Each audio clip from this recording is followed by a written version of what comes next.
반갑습니다. 다음 과정에 대해서 설명을 드리도록 하겠습니다. 자, 먼저 2D 스케치를 아직 우리가 종료를 안 했기 때문에요. 2D 스케치로 들어가도록 하겠습니다. 자, 원점을 확장을 시키고요. 여기에서 XY 평면을 지정을 해 주셔도 되고요. 또는 이번에는 여기 2D 스케치라는 거 있죠.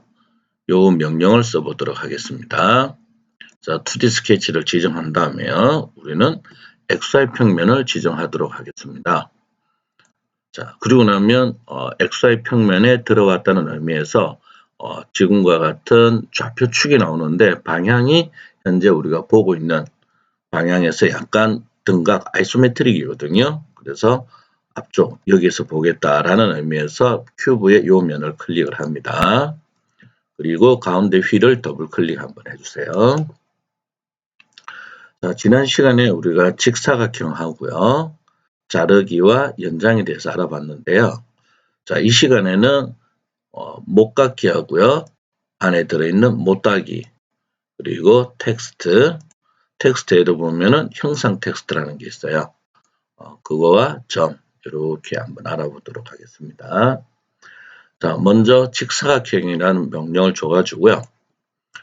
네모를 하나 그려보겠습니다. 그래서 바로 20 탭 세로는 15를 주도록 하겠습니다.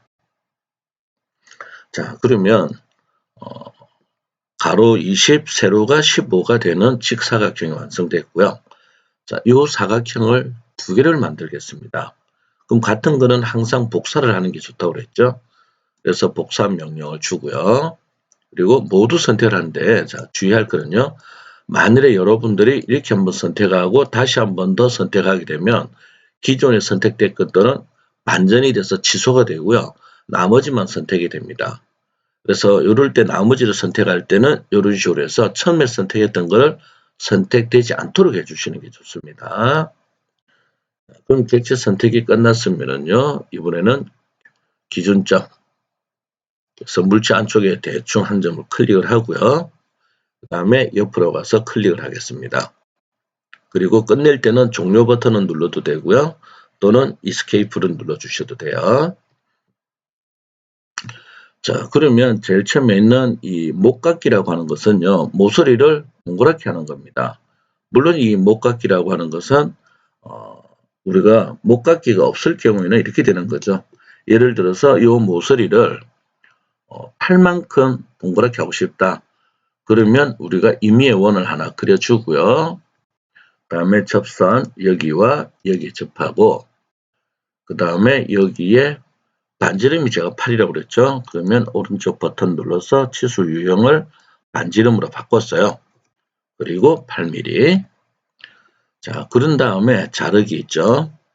여기 자르고, 여기 자르고, 여기 자르고, 여기를 이렇게 잘라주면 모서리가 팔만큼 둥근 형태가 나오죠. 그래서 금방 여러분들이 봤던 서클에 접하는 거와 그 다음에 반지름 얼마 치수를 주고 나머지를 잘라낸 이 두 가지 기능을 한 번에 묶어놓은 게 목깎기다라고 생각을 해주시면 됩니다.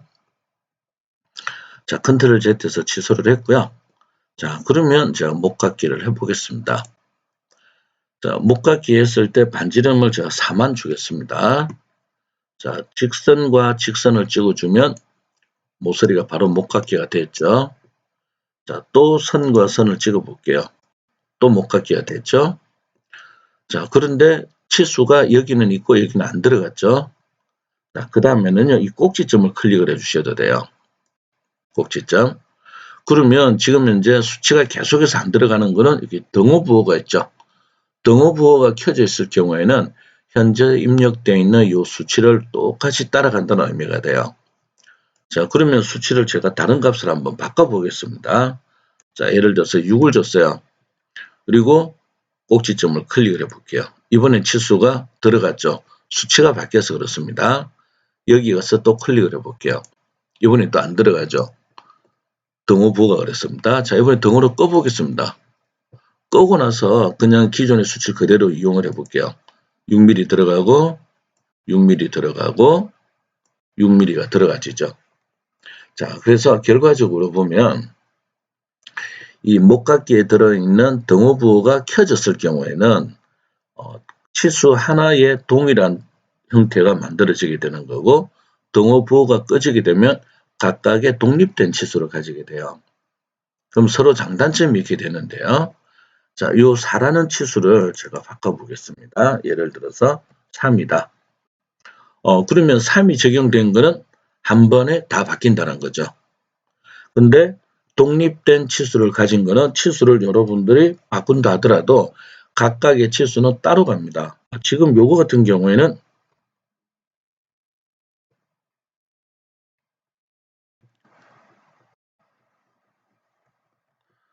금방 우리가 여기와 여기는 같은 치수를 줬죠. 그래서 같이 바뀐 거고요. 자, 나머지 요 세 개를 한번 보겠습니다. 그럼 예를 들어서 요 치수는 4다 하면 요것만 바뀌게 되죠. 그래서 어떻게 보면은 같은 치수를 가진 게 작업하기가 편리할 때가 있습니다. 근데 그러면 기존에 이 치수가 독립된 치수를 가진 건 어떻게 하느냐? 자, 이런 방법을 쓸 수 있어요. 예를 들어서요. 요 치수가 바뀌게 되면 여기와 요거 치수도 동일하게 이렇게 따라가게 하고 싶다는 이야기죠. 그러면 우리가 전 시간에 매개 변수라는 게 있었죠. 그걸 활용하면 돼요. 자, 그러면 이제 한번 해보겠습니다. 요 치수가 요 치수를 따라갈 거예요.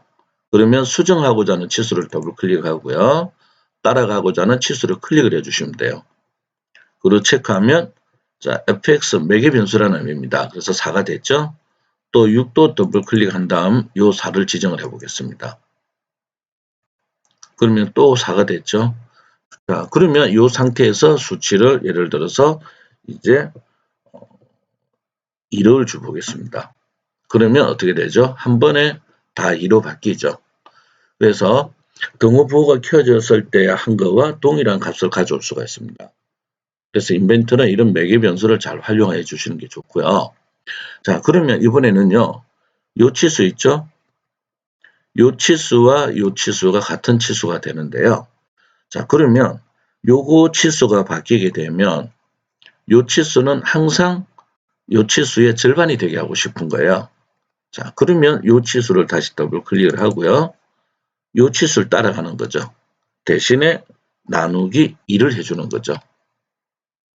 자, 그러면 밑에 있는 요 두 개는 요 치수를 따라가고 있죠. 그 다음에 요 치수는 얘를 따라가죠. 그래서 요 치수를 바꿔주게 되면은 한 번에 모든 치수가 바뀌게 되는 거죠.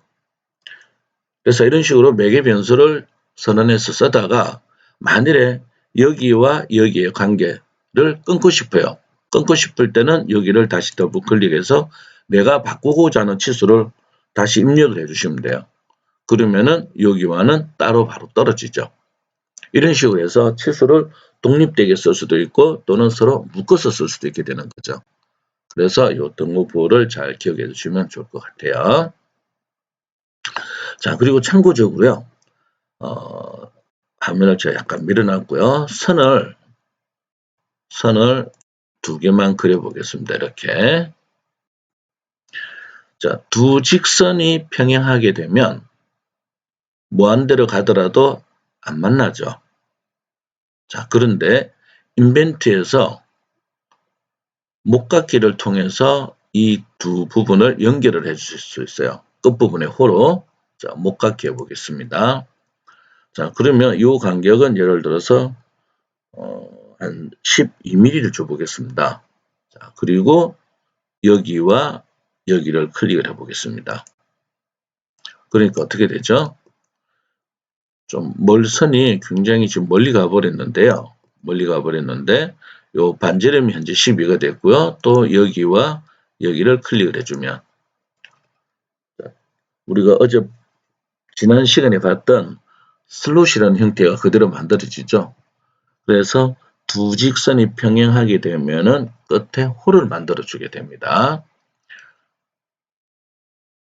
그래서 여기까지 해서 목각기에 대해서 한번 알아봤습니다.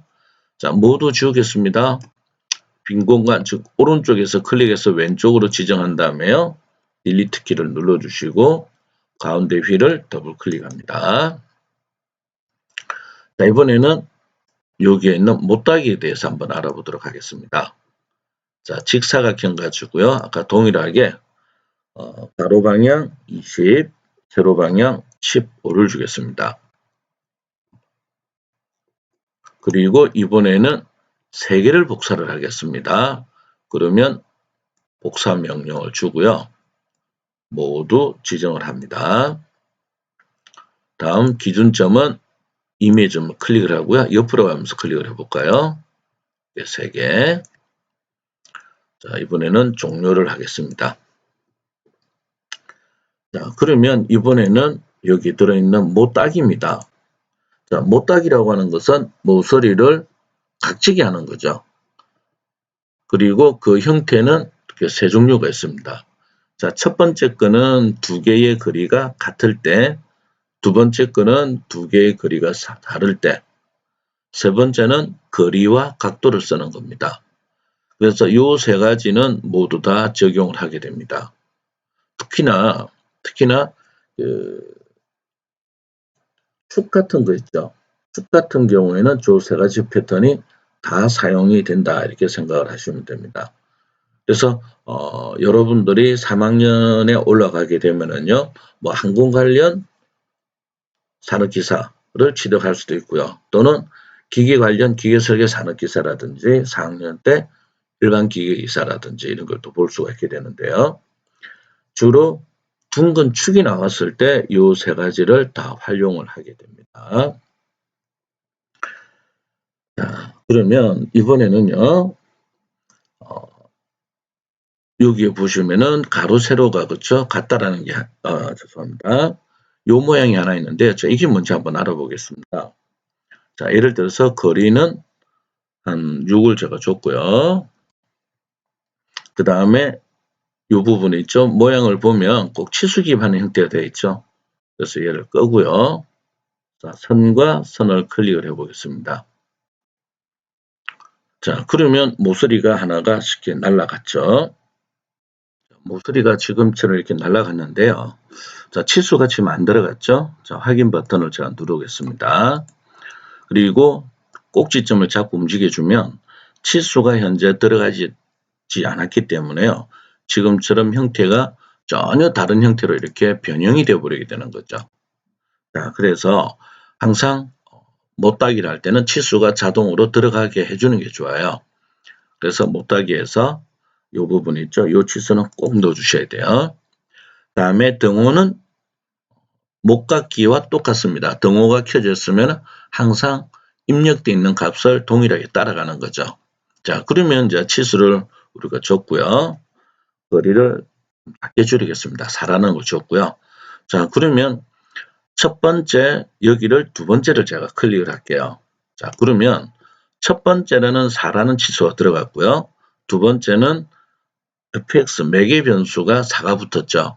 결론은 요 치수는 요 치수를 따라간다는 이야기가 되겠죠.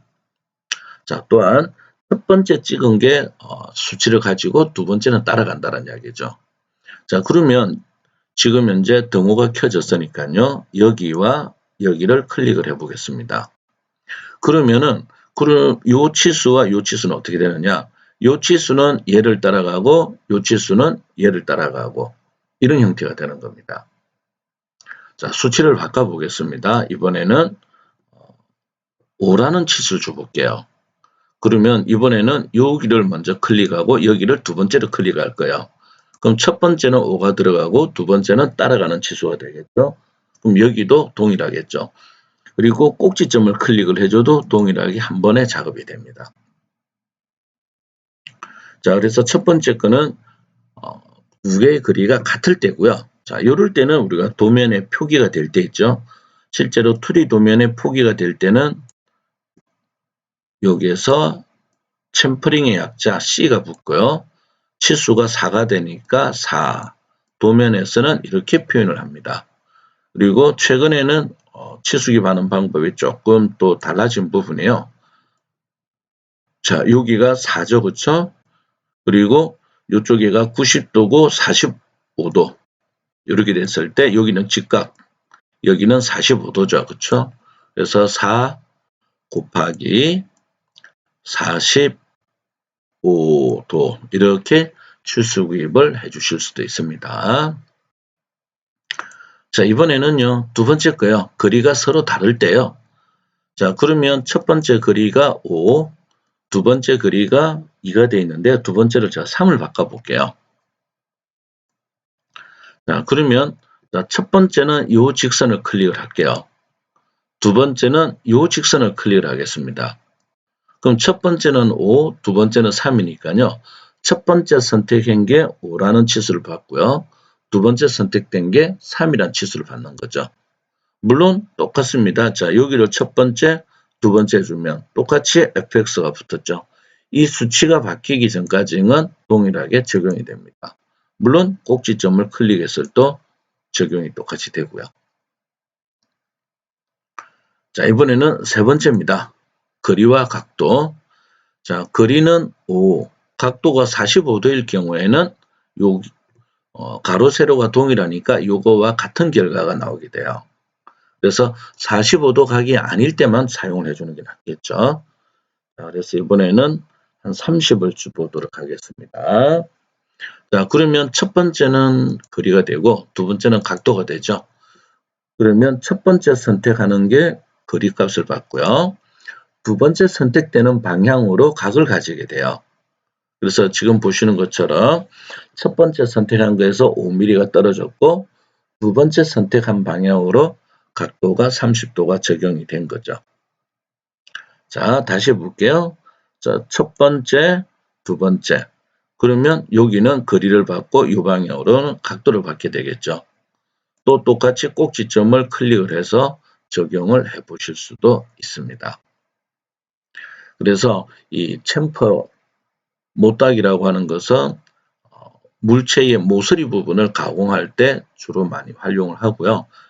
전자에 이야기한 것처럼 어떤 국가 자격 시험 칠 때는요. 요 네 가지를 주로 축에 많이 적용을 합니다. 그래서 그렇게 기억을 해두시면 향후에 여러분들이 자격증 준비할 때 요긴하게 활용하실 수가 있을 겁니다. 자, 확인 버튼을 누르겠습니다. 자, 그리고 이제 모두 지우겠습니다. 그러면 이번에는요, 이게 텍스트에 대해서 한번 알아볼 건데요. 대부분 3차원 CAD들은 텍스트 기능을 잘 지원을 안 합니다. 근데 인벤트에서는 텍스트 기능이 하나 들어가 있고요. 이 텍스트가 3차원으로 활용이 됩니다. 자, 그래서 한번 써보겠습니다. 먼저 텍스트. 자, 텍스트를 적용하는 방식도 두 가지 방식이 있어요.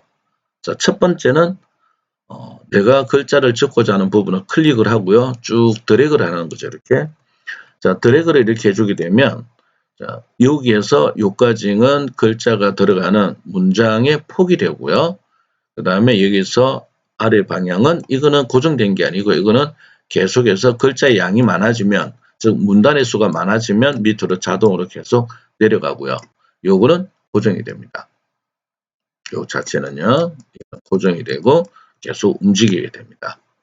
그러면 여기서 글자를 쭉 우리가 타입한다라고 했을 때 자, 여기 문장의 끝을 지나면요. 자동으로 밑으로 넘어가게 되죠. 문단이. 이런 형태를 가지는 거예요. 자, 반면에 자, 제가 일단 여기에서 클릭을 해볼게요. 그럼 창이 하나 떴죠. 자, 취소하고요. 이번에는 그냥 이미지점을 클릭을 해볼게요. 클릭하면 창이 이렇게 바로 뜨죠. 자, 이렇게 클릭을 했을 경우에는 여러분들이 예를 들어서 어떤 점을 찍었다. 그리고 글자를 적어주게 되면은 글자는 완전 길게 쭉 가게 되는 겁니다. 자, 그러면 여기다가 글자를 한번 적어 보겠습니다. 자, 제가 학교명을 적어 보겠습니다. 적고 글자 크기는 현재 3.05가 되어 있는데요. 조금 크게 키울까요? 기본적으로 들어가 있는 게 별로 없네요. 그렇죠? 자, 우리는 글자 크기를 5를 줘보겠습니다. 그리고 엔터키를 해주면 장신대학교라는 글자가 이렇게 적혔는데요. 자, 이 글자 테두리에 보면 이렇게 네모난 선이 하나 보일 겁니다. 테두리에. 자, 이 테두리가 글자를 담고 있는 어떤 처음에 우리가 텍스트 할 때 그렇죠? 텍스트 할 때 드래그해서 했을 때 요 창과 같은 형태를 나타내게 됩니다. 그래서 요 꼭지점을 잡고 제가 움직여 볼게요. 움직여 보면 자, 글자가 들어가는 칸은 커졌는데 글자는 변화가 없죠. 자, 그래서 일반적으로 우리가 문자를 작성할 때 이 흔히들 이제 도표라고 그러죠. 도표의 중앙으로 옮겨 볼게요. 그러면 이 글자를 더블 클릭을 합니다. 자, 그러면 지금 이쪽에 그렇죠? 글자를 어떤 전체 길이의 중심에, 그 다음에 높이의 중간에 이렇게 표현을 해줄 수가 있습니다. 그래서 지금 현재 여기 보고 있는 창에 있는 내용들은 일반 워드 프로세서나 별반 차이가 없다 이렇게 생각을 하시면 돼요. 자, 확인 버튼을 눌러 보겠습니다. 그러면 이제 글자가 중앙으로 이동을 했죠. 자, 이번에 이제 도표를 제가 자꾸 움직여 볼게요. 그러면 항상 도표의 중앙에 글자가 머물게 된다는 이야기죠. 자, 그리고 서체를 만일에 변경하고 싶으면 글자를 다시 더블 클릭하고요. 그 다음에 여기 서체가 일단 블럭 지정을 해볼게요. 현재 타우마가 되어 있는데요. 이거를 제가 궁서로 한번 바꿔볼게요.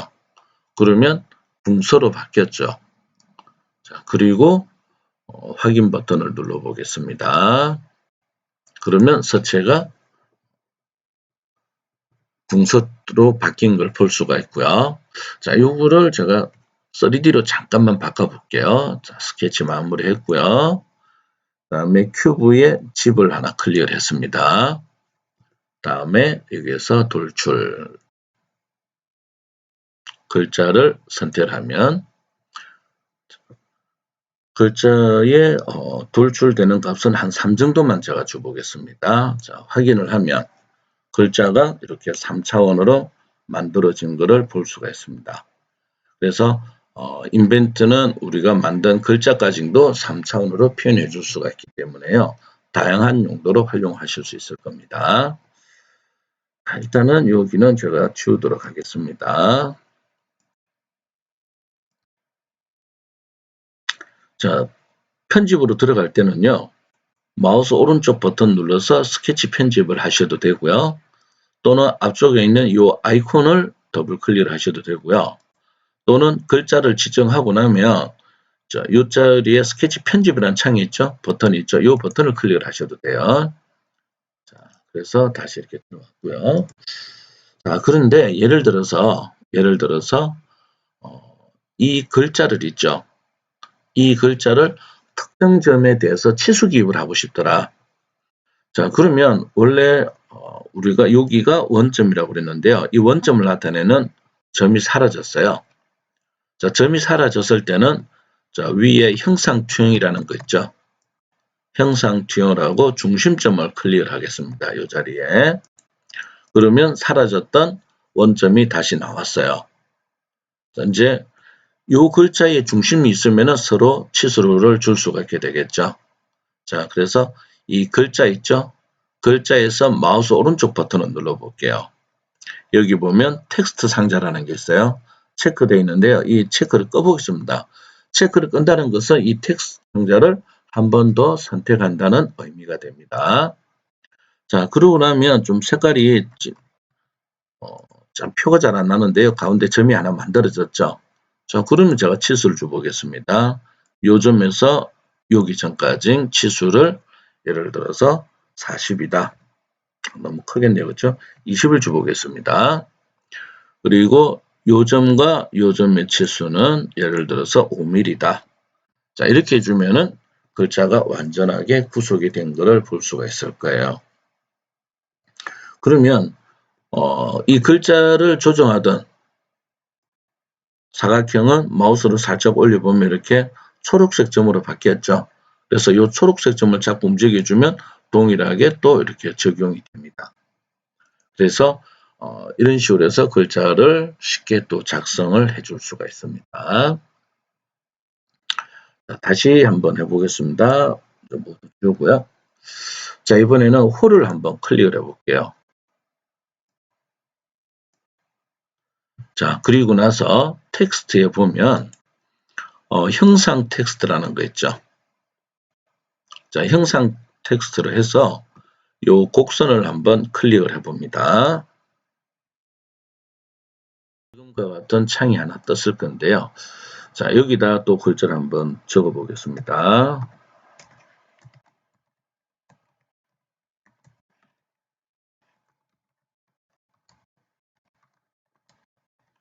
자, 창신대학교 항공기계공학과라는 글자를 적었고요. 이 글자 크기도 한 5 정도를 줘보겠습니다. 자, 그리고 확인 버튼은 엔터키를 해볼게요. 그럼 글자가 어떻게 되죠? 이 곡선을 따라서 쭉 글자가 작성이 된다라는 거죠. 그래서 이 곡선이 바뀌게 되면 지금 보는 것처럼 위치도 같이 이렇게 바뀌게 되는 거죠. 그래서 글자를 일반 컴퓨터 그래픽처럼요. 글자가 곡선을 따라가면서 작성하는 이런 방법을 우리가 또 볼 수가 있게 되는 거죠. 자, 그래서 문자 작성하는 거는 여기까지 하도록 하겠습니다. 자, 이제 모두 지우고요. 자, 이번에는 이제 점에 대해서만 한번 알아보겠습니다. 자, 이 점이라고 하는 것은 인벤트에서는 굉장히 중요한 역할을 하게 되는데요. 어떤 위치를 선정할 때 사용이 되기도 하고요. 또는 어떤 제품의 구멍 가공을 할 때 그 구멍 가공의 위치를 나타내게 되고 그 위치, 즉 저 점이 있는 자리가 바로 구멍의 위치가 되게 되는 거죠. 그래서 이 점 부분은 많이 활용이 됩니다. 자, 그러면 이 점은 제가 한번 클릭을 해볼게요. 단독으로 쓰는 경우도 있고요. 또는 다른 명령어와 연동을 해서 쓸 수가 있게 되는데요. 자, 지금처럼 이렇게 제가 총 5개의 점을 찍었는데요. 인벤트는 점의 종류가 2종류가 있어요. 지금처럼 십자가 점이 있을 수 있고요. 또는 이 십자가 점을 클릭하고 자, 요 상단에 보시면 중심점이라는 거 있죠. 이 점을 제가 클릭을 해볼게요. 클릭을 해주면 네모로 바뀌죠. 그래서 인벤트에는 십자가 점과 네모난 점 2개를 들 수가 있는데요. 자, 요 2개가 하는 역할은 똑같습니다. 다만 차이가 있다 그러면 자, 이 점이 있는 위치에 구멍이 생성된다라고 가정을 했을 때요. 십자가 점은 자동 인식을 하고요. 네모난 점은 수동 인식으로 사용되는 게 이 점의 역할이에요. 그리고 이 점은 단독으로 쓰는 경우도 있지만 여기에 스플라인 저 꼭지점이나 또는 보관을 이용해서 같이 연동을 해볼 수가 있어요. 자, 그러면 제가 스플라인 보관이라는 걸 해보겠습니다. 자, 여기 꼭지점 클릭, 요 꼭지점 클릭, 요 꼭지점 클릭. 자, 이런 식으로 꼭지점끼리 같이 연동을 해줄 수가 있습니다. 자, 마지막은 여기에 있는 체크를 해도 되고요. 또는 엔터키를 해주셔도 돼요. 자, 그러면 어떻게 되죠? 이 점들을 전부 다 지나가는 스플라인이 하나가 완성이 된 거죠. 그래서 이 점의 위치를 바뀌게 되면 스플라인의 위치도 같이 바뀌게 되는 거죠. 그래서 이런 식으로 꼭지점과 스플라인을 연결을 할 수가 있고요. 물론 이제 여기서는 우리가 이게 점이라는 기능이 있죠. 이 점 가져오기를 이용해서 엑셀에서 좌표값으로 해서 수치가 들어가 있으면은 그 위치에 점이 자동으로 생성이 됩니다. 다만 이 생성된 점들은 수치를 안 가지기 때문에요. 처음에 올 때는 그 위치에 있지만 움직이면 다시 움직임을 가지는 그런 부분도 좀 없지 않아 있습니다. 자, 그러면 이 점이 어떻게 활용이 됐는지 3차원으로 잠깐 보여드리고도 하겠습니다. 임의의 직사각형을 제가 하나 그렸고요. 스케치 마무리, 다음에 돌출이라는 명령을 줘볼게요. 자, 제가 확인을 했고요. 자, 그 다음 요거는 다시 여기를 제가 스케치를 한번 들어가 보겠습니다. 자, 요때 점을 클릭을 해볼게요. 점을 하나, 둘, 셋, 4개의 점을 찍었습니다. 그렇죠? 그 다음에 안쪽에 또 점을 하나, 둘, 셋, 4개를 찍어 볼게요.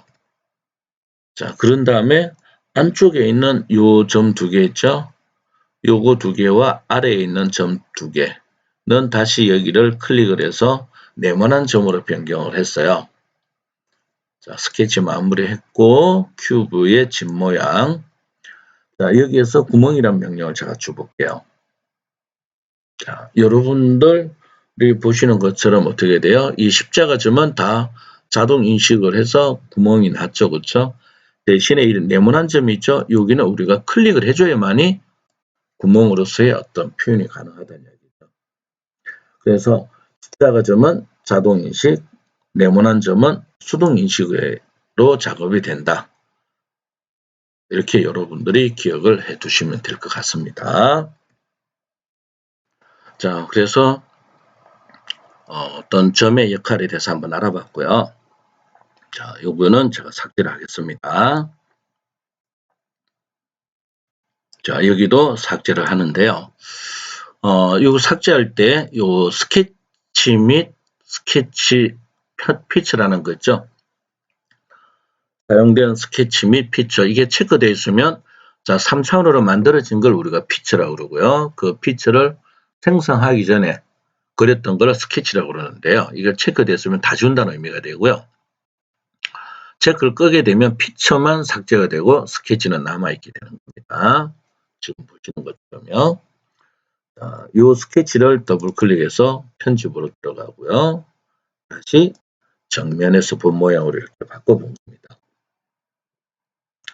자, 그래서 지금처럼 점의 역할을 어떻게 한다라는 거 우리가 봤고요. 자, 이제 모두 지우겠습니다. 자, 여기까지 해서 점에 대해서 한번 알아봤고요. 그 다음에 여기에 들어있는 스플라인의 저꼭지점, 보관, 브릿지 여기에 대해서 한번 알아보겠습니다. 방정식 곡선은 여러분들이 직접 어떤 수학 공식에 의해서 만들고자 하는 점의 좌표값을 일일이 우리가 프로그램을 해줘야 돼요. 그래서 이 부분은 빼고요. 요거와 요거에 대해서 한번 알아보겠습니다. 자, 여러분들이 그 학교에서 고등학교 때인가요? 이미 한번 배웠을 거예요. 자, 예를 들어서 선을 우리가 이렇게 지그재그 선을 그렸어요. 그러면 이 선과 이 선을 지나는 요런 베이지어 곡선이 형성이 되겠죠. 그 다음에 요 선과 요 선을 요 선 사이에 베이지어 곡선이 이렇게 만들어지고요. 또 이렇게 만들어지고 이런 식으로 만들어지게 될 겁니다. 근데 이게 만일에 선분이 있죠. 이렇게 두 개만 만들어서 쓰면 요거 하나만 만들어집니다. 근데 우리는 연속성을 가지죠. 그래서 연속성을 가지기 때문에 그러면 요 선은 여기에서 이렇게 가다가요. 여기와 연결이 돼야 되기 때문에 이런 식으로 가게 되는 거죠. 자, 이런 식으로 지나가게 되는 게 저꼭지점이 됩니다. 반면에 스플라인을 쓰게 되면요. 자, 여기 보관을 쓰게 되면 약이 달라집니다. 일단 한번 해볼게요. 자, 저꼭지점 해서 금방 제가 그렸던 것처럼 해볼게요. 클릭하면 안쪽에 곡선이 하나, 베이지어 곡선이 만들어지죠. 클릭.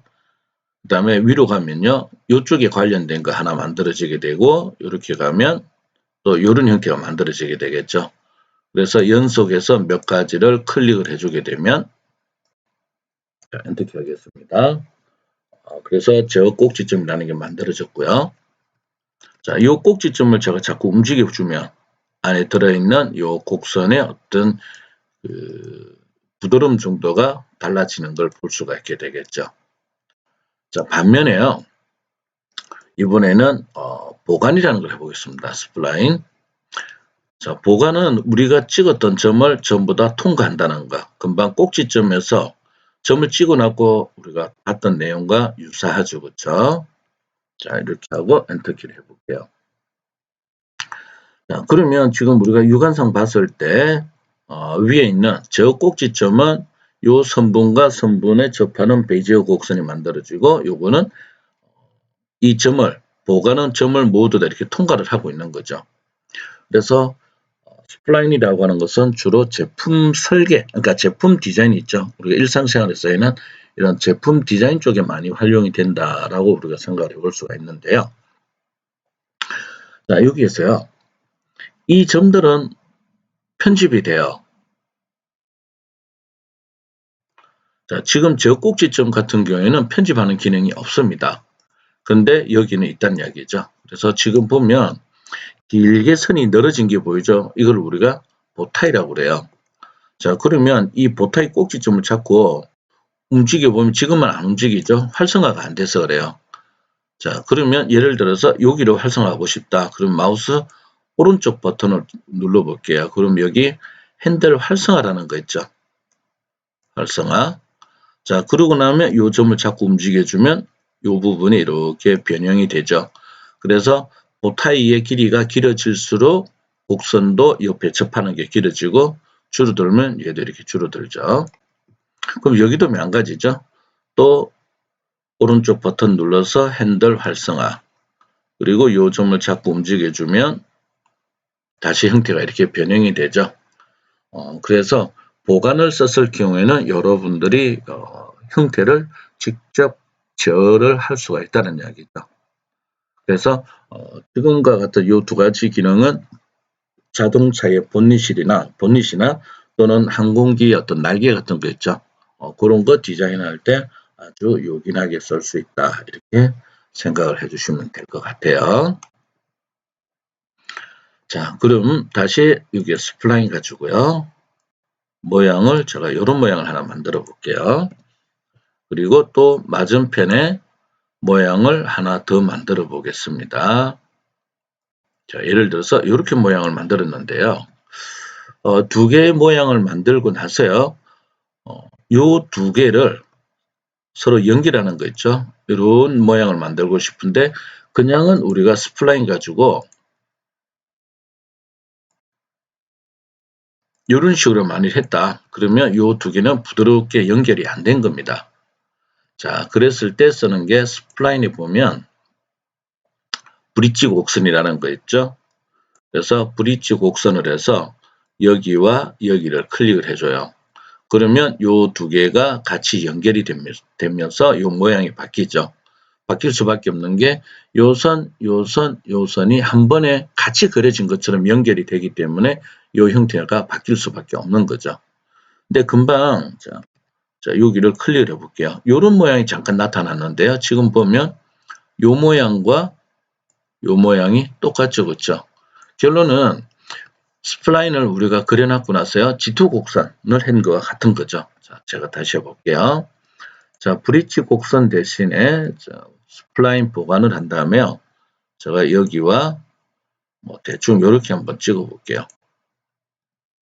물론 이제 이 점을 제가 찍으면 안 되는데, 자, 여기에서 여기와 여기를 지정해주면 같이 연결이 된 것처럼 나오고, 여기와 여기를 찍어주면, 자, 이거는 좀 심하게 왜곡되어 버립니다. 그렇죠? 이 점을 하나 더 찍음을 해서 이렇게 현상이 벌어지는 거예요. 자, 그래서 요거는 잠시 후에 제가 다시 볼게요. 일단은 브릿지 곡선에서 두 개를 연결만 시켜 놓겠습니다. 그래서 한 번에 그린 것처럼 이렇게 됐고요. 자, 그러면 이 G2 곡선을 제가 다시 해볼게요. 자, 보관을 통해서 이렇게 모양을 하나 만들었습니다.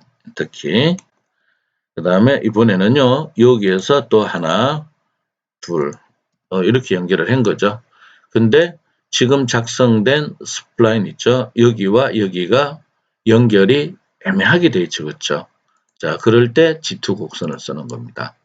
그리고 나서 현재 요 스플라인과 요 스플라인을 부드럽게 연결해 줘라. 그러면 요 부분이 한 번에 그린 것처럼 부드럽게 연결이 되죠. 자, 요게 G2 곡선을 부속에 들어있는 G2라는 겁니다. 그래서 여기까지 해서 스플라인에 대해서 한번 알아봤는데요. 이거 외에도 이런 형태 외에도 여러분들이 스플라인을 이용해서 여러 가지 형태를 또 구현을 할 수 있게 되는 거죠. 그래서 여기까지 해서 이 시간 수업을 마치고요. 다음 시간에는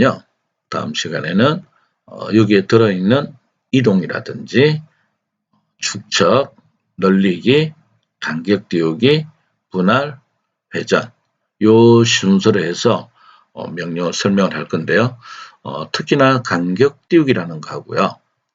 그 다음에 분할이라는 거 있죠. 이 부분에 대해서는 제가 조금 3차원을 가미를 할 수 있으면 가미를 해서 조금 더 다양한 형태로 해서 설명을 드리도록 하겠습니다. 자, 이 시간 수업 마치도록 하겠습니다. 수고하셨습니다.